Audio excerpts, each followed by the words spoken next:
Judy Jackson. What I'm showing to you today is a chicken dish, and it is incredibly simple. It comes from a very old cookbook of mine, and I found it recently and was reminded of it because a friend told me that what she really needed to do was how to deal with a whole chicken.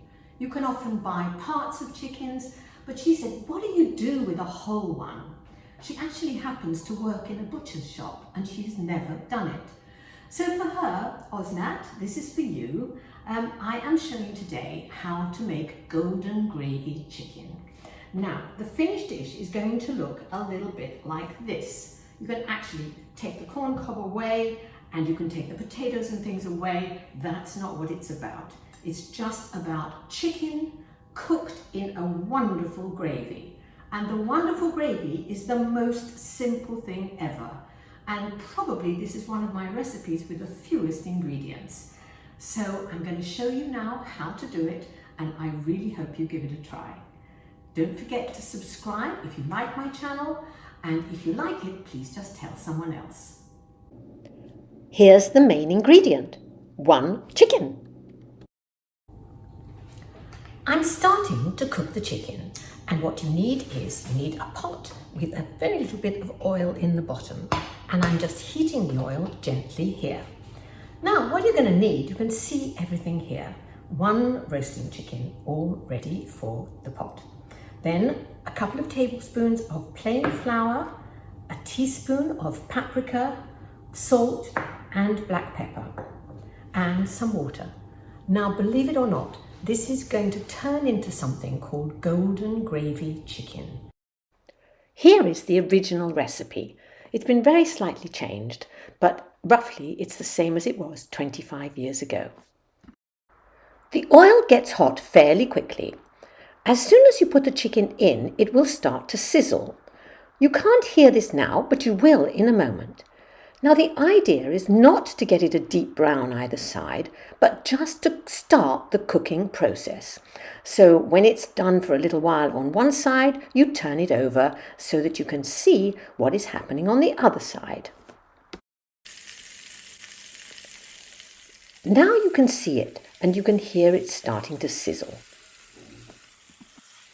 I've turned it over a couple of times. We're now ready to add the flavouring. I'm starting with a sprinkling of salt and some black pepper. That is straight onto the skin. Then I'm shaking on 2 tablespoons of plain flour. This is what's going to make the gravy a little bit thick. I'm adding a teaspoon of paprika. If you like it a little bit stronger, you can add 2 to 3 teaspoons of paprika. Now comes the water.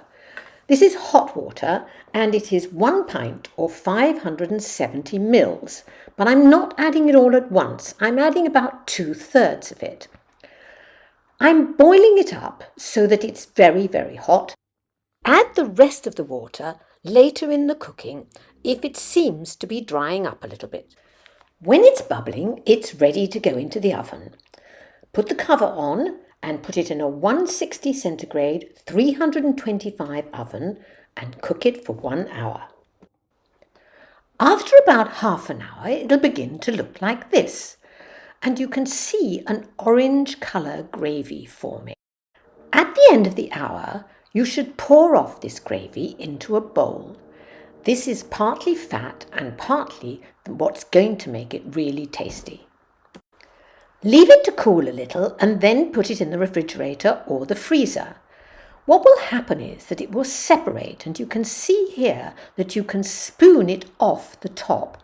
The top is the fat, the bottom is the gravy. It's not only thick, now it's like a jelly, and you can literally spoon out pieces and put it on top of the chicken. This is for the last stage of the reheating. Half an hour back in a hotter oven, 190 centigrade, 380 Fahrenheit, and this is what it looks like. The breast will be succulent, the leg parts will be completely cooked. You can serve the gravy on the side. This is a dish you can prepare well in advance. You can cook it all the day before and then just reheat it. If you like this, I think you might also like the whole book, which is called A Feast in 15 Stories. It's well out of print, but you can pick up a used, very good copy from Amazon, and here are the details.